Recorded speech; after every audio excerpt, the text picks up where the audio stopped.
18 की उम्र हो गई पार, करो कुछ ऐसा लग जाए नैया पार। छोड़ दो फिजूल के रास्तों का चक्कर, ये मौका है अपने जीवन को लो सवार। 18 की उम्र हो गई पार। स्वागत है आप सभी का दोस्तों प्रोफेसर की पाठशाला में। मैं हूं आप सबका चहेता प्रोफेसर। दोस्तों आज हम बात करने वाले हैं 18 की उम्र पार हो जाने के बाद हमें क्या क्या करना चाहिए। दोस्तों 13 साल यानी कि टीनेजर, जिसे 13 यानी कि 13 साल की उम्र को टीनेजर कहा जाता है।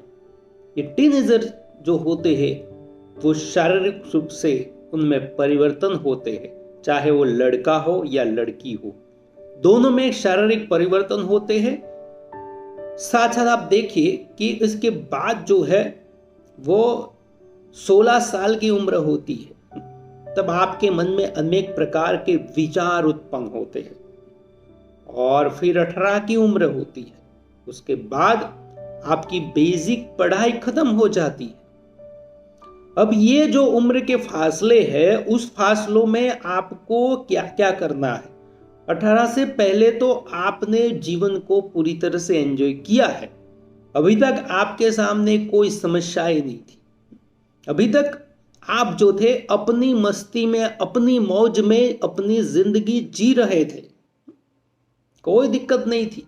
घर में से पैसा मांगते मिल जाते थे, स्कूल में जाते थे, एंजॉय करते थे, घूमते थे, फिरते थे, खेलते थे और पढ़ के वापस आ जाते थे। बहुत अच्छे दिन थे।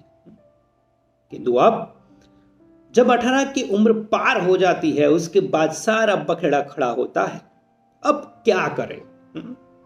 क्योंकि अब जो है वो रास्ते आपके सामने एक सीधा रास्ता नहीं मिलता है। ऐसे 2 रास्ते जाते हैं, कहीं पर 3 रास्ते, 4, 5, इतने रास्ते आपके सामने आते हैं। अब आप कंफ्यूज हो जाते हैं। अब क्या करें? कौन सा रास्ता चुने? किस ओर जाए? यही तो दिक्कत है।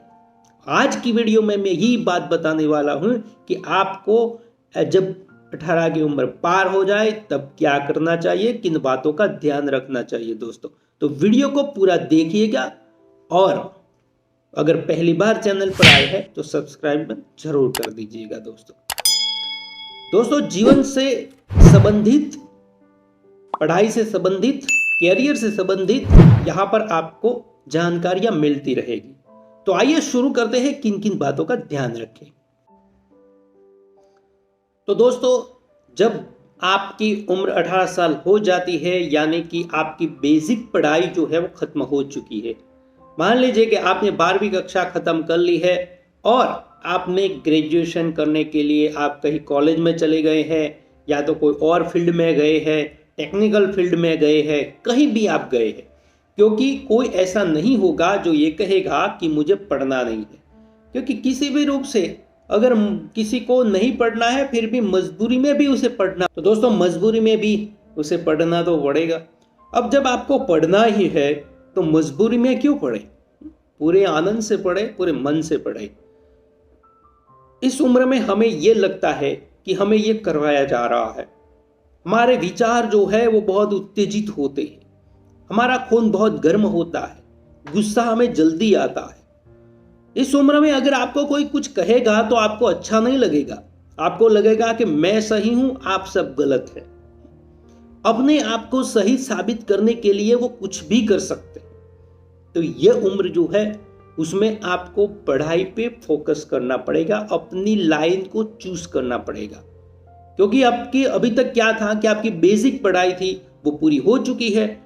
अब जब आप जो डिसीजन लेंगे, अब जो आप निर्णय लेंगे, वो आपकी जिंदगी का एक मोड़ होगा और वहीं से आपकी जीवन की जो है नैया पार लगने वाली है।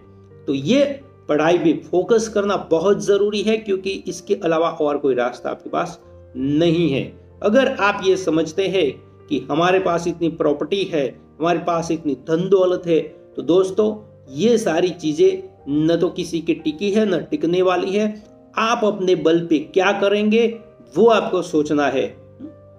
मैं बहुत बड़ा उदाहरण देता हूं कि रिलायंस ग्रुप के मालिक स्वर्गीय धीरूभाई अंबानी जो थे, उनके 2 पुत्र, और उसमें से अनिल अंबानी को जो मिला था, आप देखिए उसको जो मिला था उसमें से उसने क्या किया। उसके पास आज कुछ भी नहीं है और कितना कर्जा है उस पे। तो आप समझ सकते हैं कि उनके ऊपर इतना कर्जा है, उनको तो बहुत कुछ मिला था फिर भी कर्जा है। कहने का मतलब ये है कि आपके पापा ने आपको क्या दिया है उसको छोड़िए, आप क्या करने वाले हैं उसको समझिएगा। तो पढ़ाई पे फोकस दीजिए। दूसरी बात आपको याद रखनी है, फिजूल खर्ची को बिल्कुल नहीं करना है। अभी तक फिजूल खर्च आप कर रहे हैं, मान लीजिए कहीं पान के गल्ले पे बैठे हैं, चौराहे पर बैठे रहते हैं, पान खा रहे हैं, कुछ और गुटखा खा रहे हैं, सिगरेट पी रहे हैं, शराब पी रहे हैं, चरस गांजा, आप अगर ये सारी चीजों की लत आपको एक बार लग गई तो समझ लीजिए आपका जीवन खत्म हो जाएगा। इसीलिए आपको अपने जीवन को संवारने के लिए फिजूल खर्ची से बचना होगा। आप समझिए कि आप हर रोज किसी व्यसन के पीछे 10 या 20 रुपया जो खर्च करते हैं वो फिजूल खर्ची है। वो आप उसको खा के थूक देते, बाहर निकाल देते, उसका क्या मतलब है? इससे अच्छा कुछ ऐसी किताब ले लो या कुछ ऐसा खर्चा जो मान लीजिए कि आपके घर में ये स्थितियां नहीं है तो आप उसको अटका दीजिए, आप रोक दीजिए, क्योंकि ये फिजूल खर्ची है। तो फिजूल खर्ची को रोकना इस उम्र में बहुत जरूरी है, क्योंकि एक बार आपकी आदत पड़ गई, आदत से सब मजबूर है। सब कहते हैं ना कि आदत से मजबूर, तो आदत से मजबूर ना हो, इसलिए फिजूल खर्ची को रोकना चाहिए। कई बार क्या होता है कि हम इस उम्र में बहकावे में आके बहुत सारे ऐसे फैसले ले लेते हैं जिसे हमें उम्र भर पछताना पड़ता है। बहकावे में कैसे आते हैं? किसी ने कुछ कहा और हम बहकावे में आ गए, कोई हमें उकसाता है, हम उसके खिलाफ खड़े हो जाते हैं। हम ये नहीं सोचते कि अगर ये मैं करूंगा तो उसका परिणाम क्या होगा, उसके पीछे का रीजन क्या है, ये हम नहीं समझते हैं। इसलिए हमें यह ध्यान रखना चाहिए कि किसी भी फैसलों को लेने के वक्त हमें जरूर सोचना चाहिए, अपने आप से पूछना चाहिए कि मैं ये जो फैसला ले रहा हूं वो सही या गलत। अगर आपको लगे, अगर आपके मन में कोई कंफ्यूजन है तो आप किसी दूसरे की राय ले सकते हैं। तो बहकावे में आके कोई ऐसा फैसला मत करे जिसे आपको पछताना। दोस्तों, और एक खास बात जिससे पूरा युवा वर्ग जो है वो परेशान रहता है, अपने रास्तों से भटक जाता है, वह है रिलेशनशिप का चक्कर। दोस्तों, जिसे आप लव कहते हैं, LOVE, जिसे प्रेम कहा जाता है, किंतु उसको हमने इतने सीमित दायरे में कैद करके रख दिया है कि केवल वह आकर्षण जो है उसी को हम सब ये मानते हैं। कबीर कहते हैं कि प्रेम प्रेम सब कोई कहे, प्रेम न चिन्हे कोई, ढाई आखर प्रेम का पढ़े सो पंडित होय।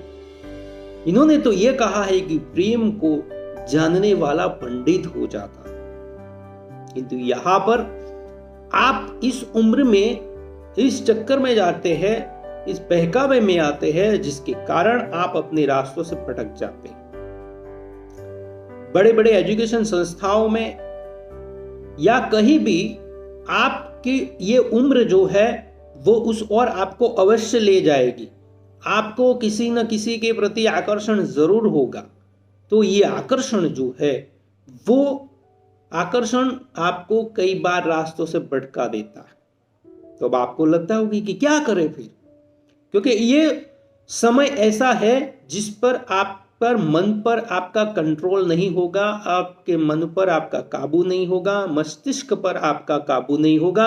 आपको लगता होगा कि मैं बिल्कुल सही हूं, यही मेरी दुनिया है, यही मेरा जीवन है, इसके बिना मेरा कुछ भी नहीं है। और हमारी फिल्में, बॉलीवुड की फिल्में उसको और मजबूती प्रदान करती है कि आप जो कर रहे हैं वो सही है, कल्पना की दुनिया में ले जाती है। आप कल्पना में चले जाते हैं, जैसे फिल्मों में होता है। तो फिल्मों में तो कल्पना की दुनिया है, वास्तविक दुनिया कुछ और है। तो दोस्तों, ये जो उम्र है उसमें ये जरूर होता है। और ये उम्र में अब जो है उस बात को कोई जान न ले, कोई देख न ले, इस बातों के कारण उसको आप दबाने के लिए इतने सारे प्रयास करते हैं, अपनी सारी ऊर्जा उस बात में लगाते हैं कि मेरी रिलेशनशिप को कोई जान न ले, कोई पहचान न ले।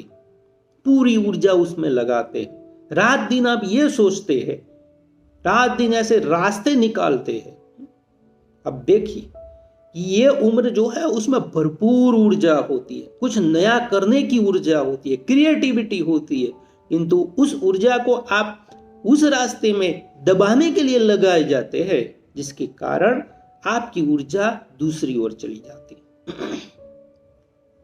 तो आपको लगता होगा कि अब क्या करें। मैं ये कह रहा हूं कि आपको जीवन में संतुलन बना के चलना चाहिए। हम ये नहीं कहते, ये जीवन है, ये उम्र है, उसमें आपको सब कुछ करना है, किंतु सभी बातों का संतुलन बना के चलना है, बैलेंस बनाना पड़ता है।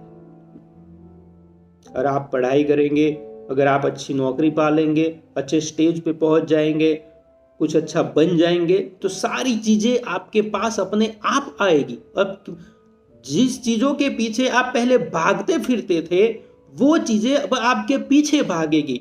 आपको क्या करना है वो आपको तय करना है। दोस्तों, इन चीजों पर हमें गौर करना पड़ेगा, इन चीजों पर हमें ध्यान रखना पड़ेगा। गेमिंग की दुनिया है, 2 अंगुलियों पर आप पूरी गेम को चलाते हैं। ये जिंदगी भी एक गेम है, और कोई आपको चला जाए ऐसा बिल्कुल मत करिएगा। आप अपनी सोच के साथ चलिएगा। कई लोग आप देखिए कि अपनी जिंदगी में गेम ही खेलते जाते हैं, किसी व्यक्ति के साथ खेलते हैं, परिवार के साथ खेलते हैं, समाज के साथ खेलते हैं, और मोबाइल में भी खेलते हैं, तो उनकी दुनिया इतनी तक सीमित हो जाती है। तो कहने का मतलब है कि हमारे रिलेशन केवल और केवल सोशल मीडिया से बंधते हैं और टूट जाते हैं। सोशल मीडिया हमारे जीवन में इतना घर कर गया है कि बिना मोबाइल, बिना सोशल मीडिया के आप जीवित ही नहीं रहते। ऐसा है, आपका मोबाइल आपसे दूर है तो आपको लगता है कि मेरी दुनिया चली गई है, जैसे लगता है कि मेरे में कोई कुछ है ही नहीं, जैसे प्राणवायु नहीं है, ऑक्सीजन नहीं है, ऐसा लगता है, क्योंकि ये हमारी दुनिया बन चुकी है। पढ़ाई करते हैं तब भी बार बार हम देखते किसका मैसेज आया है, ये हमारे ध्यान को भटकाने। और साथ साथ ये भी बात हमें ध्यान में रखनी है कि अगर उसका हम सही उपयोग करें तो ये फायदेमंद भी रहेगा। तो इन सारी चीजों को आपको इस उम्र में बहुत ध्यान रखना पड़ेगा और आगे बढ़ना पड़ेगा।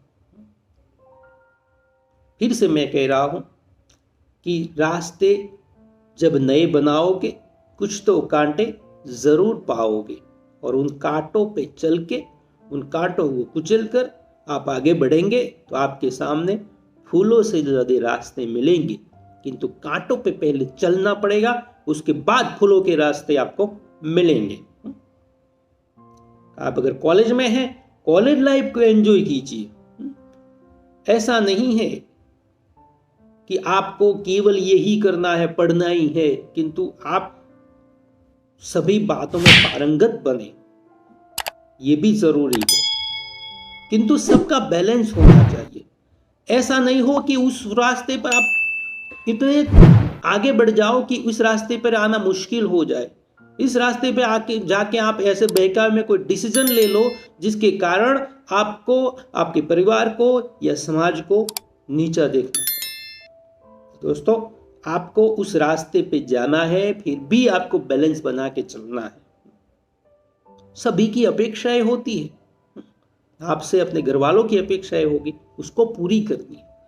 तो आपको लगता है कि अब मैं क्या करूं, बहुत बड़ा कंफ्यूजन है ना, उस कंफ्यूजन को दूर करना पड़ेगा और आपको समय को समझ के चलना पड़ेगा कि आप किसी रिलेशनशिप में हैं तो आपको किस समय उसको देना है, आप अपनी पढ़ाई को कितना तवज्जो देते हैं, ये बातें आपको ध्यान में रखनी पड़ेगी। दोस्तों, आपको इन सारी चीजों को हाथ में लेके चलना पड़ेगा।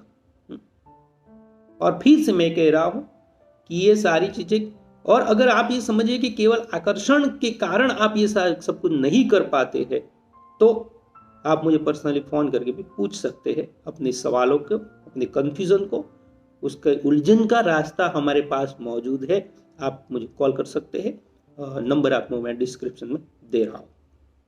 साथ में आपको दो साथियों ये भी बताना चाहता हूं कि अगर 5 साल आपने सवाल लिए या मेहनत कर ली तो बाकी के 50 साल आप खुशी खुशी जिएंगे। आपने जो कभी नहीं चाहा है वो सब आपको मिल जाएगा। तो आपको तय करना है कि आपको क्या करना है। तो इसीलिए कहते हैं कि हो गई है पीर पर्वत सी, अब तो पिघलनी चाहिए। पीर जब, दर्द जब बढ़ जाता है तब पिघलना जरूरी है। इस उम्र में दर्द को जब आप अपने दिल में संग्रहित करेंगे तो कभी कभी हार्ट अटैक भी आ सकता है। इसलिए हो गई है पीर पर्वत सी, अब तो पिघलनी चाहिए। इस हिमालय से अब गंगा निकलनी चाहिए। ये पर्वत सी पीर गंगा के रूप में अपने आंसुओं से भी निकल सकती है, क्योंकि सिर्फ हंगामा खड़ा करना मेरा मकसद नहीं, मेरी कोशिश है कि ये सूरत बदलनी चाहिए। दोस्तों, आपको अपने जीवन की सूरत बदलनी होगी। ऐसा अपने जीवन को केवल हंगामा बना के छोड़ दे, ऐसा बिल्कुल नहीं करना चाहिए। इसलिए आप इस समय अपने होशो हवास में होके सारे डिसीजन ले, सारे निर्णय ले, और आपको क्या करना है वो आप सोचे, क्योंकि इस उम्र में आपको इन सारी बातों को ध्यान में रखना तो पड़ेगा ही।